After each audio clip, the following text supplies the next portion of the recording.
भारत को नया chief of defence staff मिल गया है। भारत सरकार ने retired lieutenant general Anil Chauhan को नया सीडीएस नियुक्त किया है। वे सैन्य मामलों के विभाग के सचिव के तौर पर भी काम करेंगे। जनरल बिपिन रावत के निधन के बाद से सीडीएस का पद खाली था।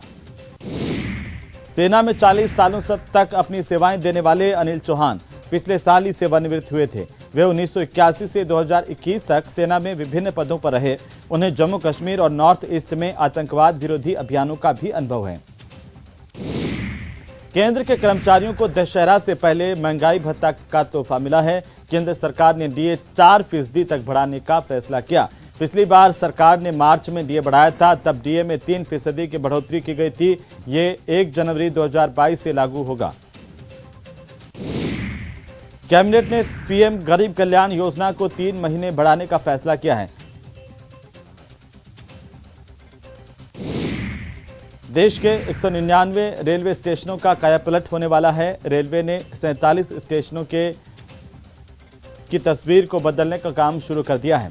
तो देश के 3 सबसे बड़े स्टेशन नई दिल्ली, मुंबई का छत्रपति शिवाजी टर्मिनल और अहमदाबाद स्टेशन के रीडेवलपमेंट के लिए 10,000 करोड़ रुपए की मंजूरी दी गई है। पश्चिम बंगाल की ममता सरकार को कलकत्ता हाईकोर्ट से एक बड़ा झटका लगा है। कोर्ट ने राज्य सरकार की योजना दुआरे राशन योजना को अवैध घोषित कर दिया है।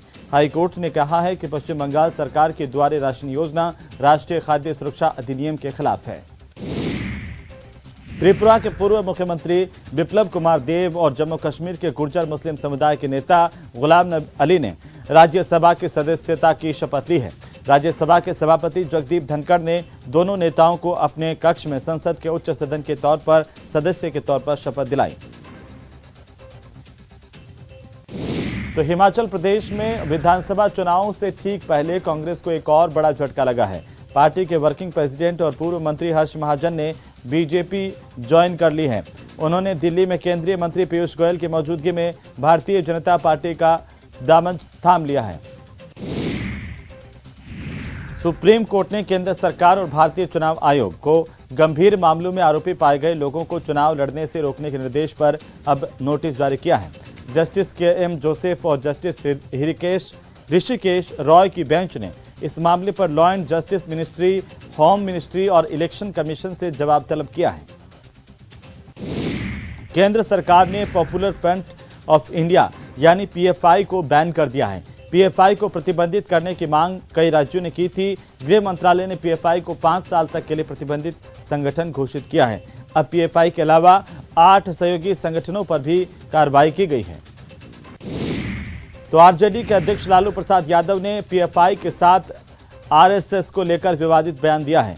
लालू यादव ने कहा है कि पीएफआई के बनने के बाद अब आरएसएस पर भी बैन होना चाहिए। केंद्र सरकार की ओर से पीएफआई पर प्रतिबंध लगाए जाने के फैसले का अजमेर दरगाह के दीवान सैयद जैनुल आबेदीन ने स्वागत किया और कहा कि पिछले लंबे समय से इस संगठन की गतिविधियां संदिग्ध चल रही थी। खुद उन्होंने 2 साल पहले इस पर प्रतिबंध लगाने की मांग की थी। जोधपुर आए all India anti terrorist front के चेयरमैन मनिंदरजीत ने पीएफआई पर लगाई गई पाबंदी की प्रशंसा की और देश के प्रधानमंत्री नरेंद्र मोदी का आभार जताया। तो चारा घोटाले में जमानत पर चल रहे बिहार के पूर्व सीएम लालू प्रसाद यादव को एक बार फिर से आरजेडी का अध्यक्ष चुन लिया गया है। मध्य प्रदेश के पूर्व सीएम और राज्यसभा सदस्य दिग्विजय सिंह कांग्रेस अध्यक्ष पद का चुनाव लड़ सकते हैं। दिग्विजय सिंह अभी भारत जोड़ो यात्रा में राहुल गांधी के साथ हैं और इस यात्रा के प्रभारी हैं। उन्हें अचानक से दिल्ली बुलाया गया। दिग्विजय सिंह कल कांग्रेस अध्यक्ष पद के लिए नामांकन भी कर सकते हैं। वहीं आलाकमान के निर्देशों का उल्लंघन करने को लेकर दिल्ली में सोनिया गांधी सख्त नजर आ रही हैं और राजस्थान के सीएम अशोक गहलोत की सोनिया गांधी से मुलाकात को लेकर सस्पेंस कायम है। और इस सस्पेंस के बीच सीएम अशोक गहलोत का दिल्ली जाने का कार्यक्रम हुआ। सीएम अशोक गहलोत दिल्ली के